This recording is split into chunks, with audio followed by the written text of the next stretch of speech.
There's no federal law requiring expiration dates on 99% of your food. So who decided them? Not scientists, not doctors. When you find out who's really behind those numbers, everything changes. Here's something that might ruin your day. Those expiration dates on your food, they're basically made up. I'm not joking. The entire system was invented in the 1970s, and not because anyone was getting sick. Grocery stores wanted an easier way to rotate their stock. That's it. Before these little stamped numbers existed, your grandma would shake the milk carton, sniff the bread, and trust her own judgment. She was doing just fine. But then, the food industry realized something clever. Products labeled fresh sell for more money. Suddenly, everyone needed dates on everything. Here's where it gets ridiculous. There's no federal law requiring expiration dates on most foods in America. The only exception? Infant formula. That's the single product legally required to carry a date. Everything else? Completely voluntary. And it gets worse. About 20 different labeling systems exist across the country, because each state just does whatever it wants. California has different rules than Texas. New York disagrees with Florida. It's chaos dressed up as consumer protection. My favorite part? The original purpose had absolutely nothing to do with telling you when food becomes dangerous. Zero. Zip. Nada.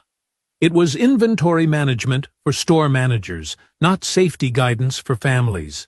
Yet somehow, we've all been trained to treat these arbitrary numbers like sacred commandments. The milk hits its date? Straight to the trash. Yogurt says next Tuesday? Better not risk it. We've become prisoners to a system that was never designed to protect us in the first place. Makes you wonder what else we've been getting wrong, right? Well, those confusing phrases stamped alongside the dates are even more misleading. Sell by, best by, use by. They sound official and scientific, but the truth behind what each one actually means? That's where the real money-wasting confusion begins. Here's the thing most people get wrong. They see sell by and panic. They see best buy and toss everything in the trash.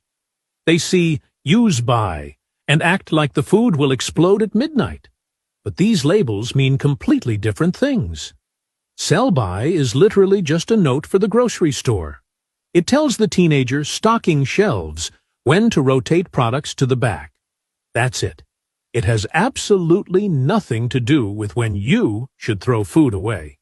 I learned this the hard way after tossing perfectly good yogurt for years like some kind of dairy-disposing maniac. Best Buy is about quality, not safety. It's the manufacturer saying, hey, this tastes optimal before this date. After that, still perfectly fine. Just maybe not quite as crunchy or flavorful. Your cereal from 3 months ago won't hurt you. It just might be slightly less exciting. Which, let's be honest, describes most cereal anyway. Now, use by is the only one worth taking seriously. This label actually suggests a safety concern.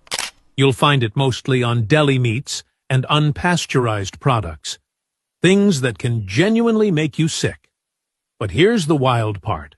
Roughly 80% of Americans don't understand the difference.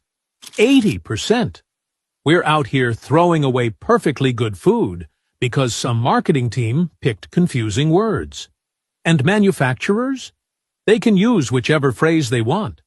There's no standardized system. No rules requiring specific terminology.